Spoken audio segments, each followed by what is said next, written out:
Are you looking for that little extra edge in your business? Are you looking maybe to improve your organization?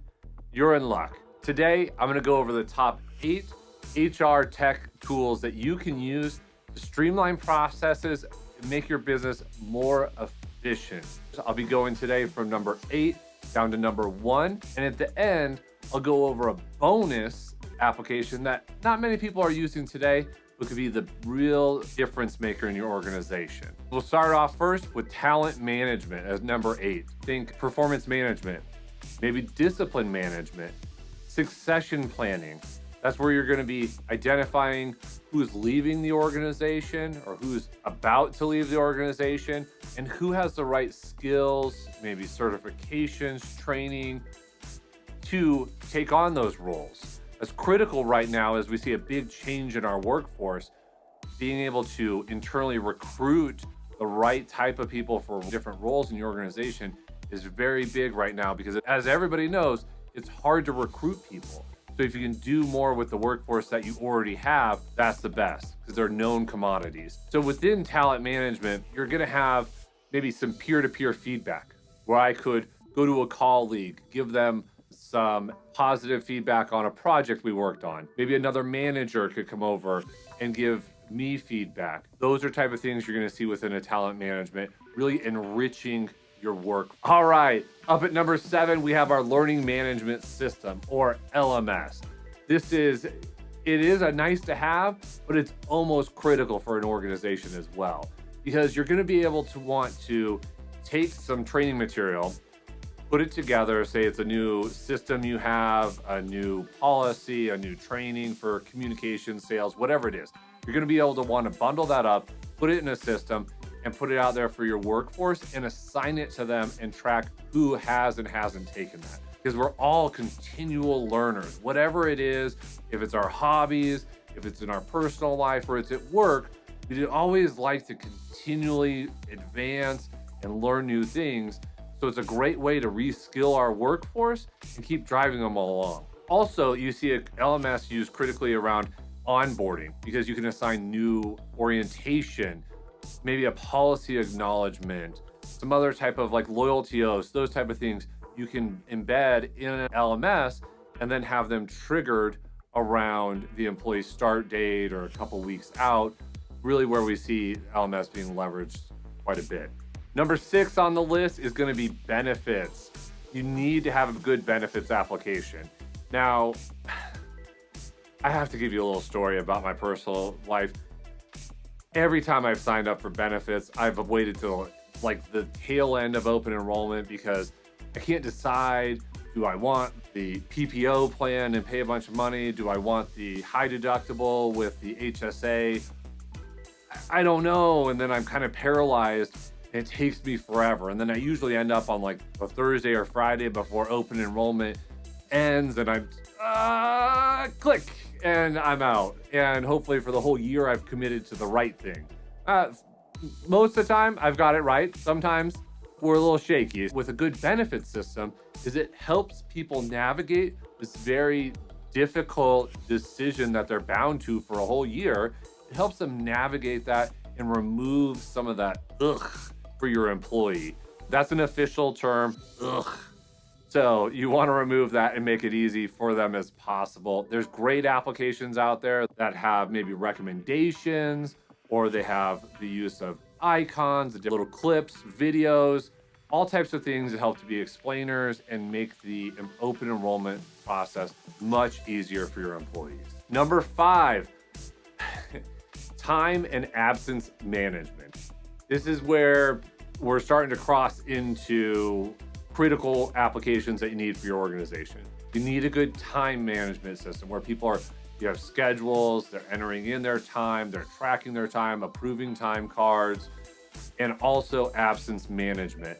You want to be able to track FMLA, different type of sick balances, different types of vacation balances. You don't want to have to manually intervene in these all the time. So having a good time and absence application is going to be very beneficial to your organization. And I'm not even talking about like some of the really cool stuff that's out there in the government sector. You're going to have police and fire departments, and you have on-call staff, maybe in healthcare. There's time and absence applications that really are awesome for that, and they're really designed just for that. But there's also just the baseline. You need to make sure you have a good system and people understand what's going on and they don't have a lot of manual work in the back. Number 4, payroll. You got to pay people right. It's pretty simple. Well, it's not simple. Let me get that right. But you got to pay people right. That's the goal. It's a must-have. There's no ifs, ands, or buts about it. That's why they work for you. You know, we can say maybe it is for giving back to the citizens. I spend a lot of time working with government, and that's the main industry I'm in. You're giving back to the community, the residents, but a paycheck is how you pay the bills. And that's what a requirement is. At Maricopa County, we went live with 12 HR modules, everything on this list, plus many more. And the number one goal from when we started all the way to 18 months later when we went live, we had the same goal no matter what happened throughout the project. Had an employee pass away, we had people quit, we got new people, we grew the team, we had different consultants. No matter what happened, paying people right was the number one goal from the get-go, because that's how you can get people to leave your organization. That's how you can end up on the front page of the paper. So number one of any project that we're on with payroll, it is paying people correctly is the number one objective. And then innovation, streamlining processes, that can all come second, third, fourth, fifth. You can get a lot of efficiencies out of a modern payroll system if you set it up correctly. It is awesome. We are past the days of a lot of manual intervention and people going in there and adding things and removing things, and we're past that. We're in 2023. You have employees and managers out putting stuff on time cards. You have them submitting payments through different things. Those approvals are happening, and then that's getting added to paycheck. And your payroll department should really be a strategic partner that's auditing things. They're not in everyone's paycheck, manually intervening. Let the systems do that. We're gonna do our top 3 here, and I'd have to say all of these could move around, and depending on the organization, you could say this one's more critical than that one. So don't skewer me in the comments, but feel free to leave comments. What are your top 8? Those type of things.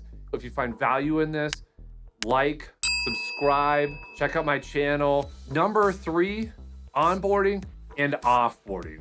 The way you bring on people to the organization is critical. So you can go out and you can advertise and you recruit for them. You bring them into the organization. Say you've worked all that out, right? You're like, I'm worried about the applicant experience because I want to make that as easy as possible. I want to get them through. And then you're like, oh, by the way, okay, now we've sold you on the company, and now you start, and the first thing I need you to do is to drive down to our offices, and I need you to fill out all this paperwork, and I'm going to give you a 3-ring binder. And I want you to go back to a desk, and I want you to just read this employee handbook and just go park you in the corner for a couple days and just keep yourself busy while you kind of do your onboarding. Horrible. I call this the first chink in the armor. So you get sold by a company. You're like, okay, this is the paycheck I'm gonna get. This is glamorous. You look at their Glassdoor profile, their Indeed profile, whatever it is.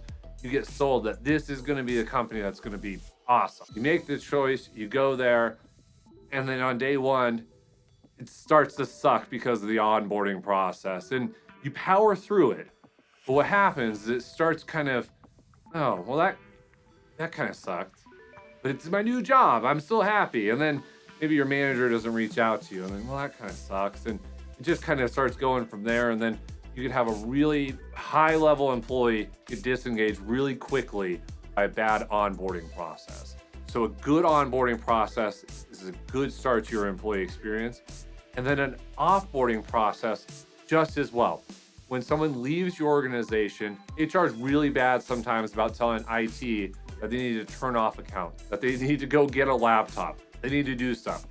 Well, HR is busy doing their deal, and they might not let them know. If you have a good system and you have it well designed, you have at least email notifications going off, if not an automated system. At Maricopa County, we built a really awesome identity and access management strategy with an amazing, I would have to say, award-winning. There was no award, but I'm just giving that right now in this video. Award-winning team that knocked it out of the park and created identity and access management strategy. We tied our HR system to our IT systems for onboarding and offboarding. So accounts automatically got created and automatically got terminated based off of actions within the system. All right, number 2, this is where it hits the fan, and I might get a little hate on this, where I put your HCM, your human capital management system. So it's the core system. It's your HR data. Who's working for who? How much do they get paid? When did they start? Any type of termination actions, hires, everything gets built off of this. This is your core employee data set and your core application. Now, this is really where we see things changing in this environment. You're able to really have business processes and automations throughout. There's no more forms. You don't need intranet with a bunch of forms on it anymore. You don't need to know, who do I have to get sign off on this document? You literally go in there, hire somebody into a spot, you grab a position, you open a requisition off of it, it goes over to recruitment, comes back when that person gets hired, they're put into that position. Everything stays the same. There's no data entry. You can also go to that person. You can terminate them right off their profile. There's no more personnel action forms or termination forms that you have to fill out and email around and scan and print and scan and print and scan and print. No more of that. So if you're not on a modern HR system, like, give you an example, like Workday, you definitely need to go out there and look what's on the marketplace and do some education. And hopefully I can offer that up here on this channel, but give you some of that advice of, hey, this is a really big game changer for your organization. The number 1 application, and this is where I could get kind of tossed under the bus because some might say HCM or payroll. I would say recruitment. You need to have a good recruitment presence. You need to have good landing pages for people to go to. You need to entice people to come work for you. You need to sell the brand, the image of the employer, what it can offer the employee, what's in it for them. Attract them in, and then have a smooth recruitment process where they're not left hanging, because people are out there applying to things left and right. It's just like apply. People get all worked up, and then they're going to go apply to like 25 jobs as fast as they can. And in that time period, they are going to lose interest quite a bit. We all have the attention span of a goldfish, and it is like, oh, I'm tuning out. Where's my phone? Where's the TikTok? Where's Instagram?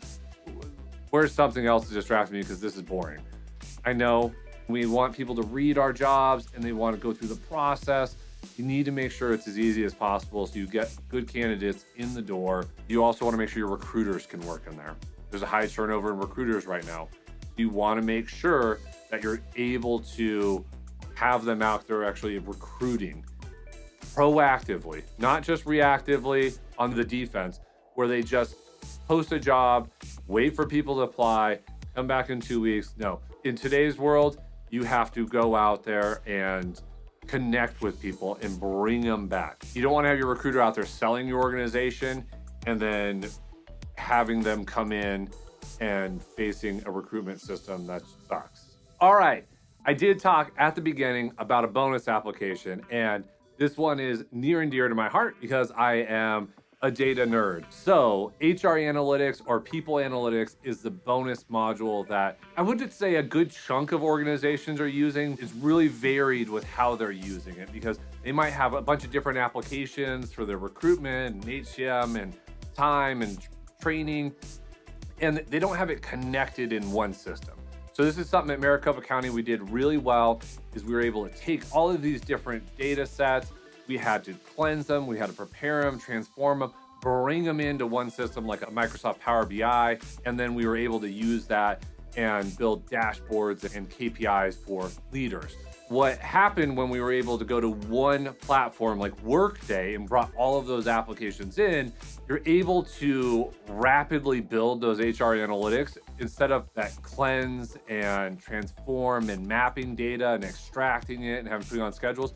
You cut out all of that legwork and you're able to go just to building KPIs. And if you get a tool like People Analytics, it surfaces these up for you. So it's almost like a data scientist in a bag. So that's a really cool tool out there that I say is a bonus item.